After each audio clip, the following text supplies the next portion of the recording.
దాదాపు 142 కోట్ల మందికి ఉపయోగపడేటువంటి బడ్జెట్ కానే కాదు. ఈ యొక్క బడ్జెట్ ని ఆర్ఎస్ఎస్ కార్యాలయం ఏదైతే బడ్జెట్ ను ప్రతిపాదించిందో అదే యాక్టీగా నిర్మలా సీతారామన్ గారు నిన్న బడ్జెట్ లో పూర్తిగా చదివింది. ఆమె కూడా అవగాహన లేనటువంటి పరిస్థితి ఉంది ఈ దేశంలో, ఈ రాష్ట్రంలో.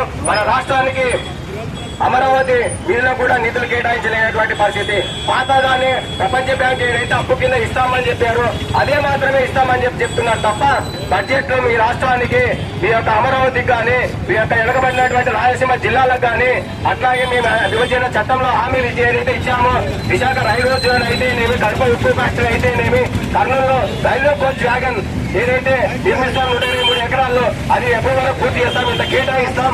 అక్కడ బడ్జెట్ లో మీకు పలాని వాళ్ళకి చదువుకున్నటువంటి నిరుద్యోగులకు ఉద్యోగాలు వస్తాయి అని చెప్పేసేటువంటి బడ్జెట్ కాదు ఇది. మన యొక్క ధరలకు అరికట్టేయడానికి బడ్జెట్ లేదు. ఈ రోజు ధరలు పెరుగుతా ఉన్నాయి. దాంట్లో మీరు పేద ప్రజలకి మేము సబ్సిడీ ఇస్తా ఉన్నాం, దీనికోసం ధరలు అరికడతాం కానీ అని చెప్పేసి కూడా లేనటువంటి పరిస్థితి ఈరోజు చూస్తున్నాము. కార్మికులు ఈ దేశంలో చాలా మంది అసంఘటిత రంగంలో పనిచేస్తా ఉన్నారు. ఈ యొక్క అసంఘటిత రంగంలో పనిచేస్తున్నటువంటి నిరుద్యోగులకు గ్రామీణంలో అయితే ఉపాధి హామీ పథకం ఏ విధంగా ఉందో మన కర్నూలు చదువుకున్నటువంటి నిరుద్యోగులకు ఈ యొక్క ఉపాధి హామీని ఇక్కడ ప్రవేశపెట్టి ఈ యొక్క నిరుద్యోగులకు ఉపయోగపడేటట్టు బడ్జెట్ కేటాయించామా అని చెప్పేసి అడుగుతా ఉన్నాం.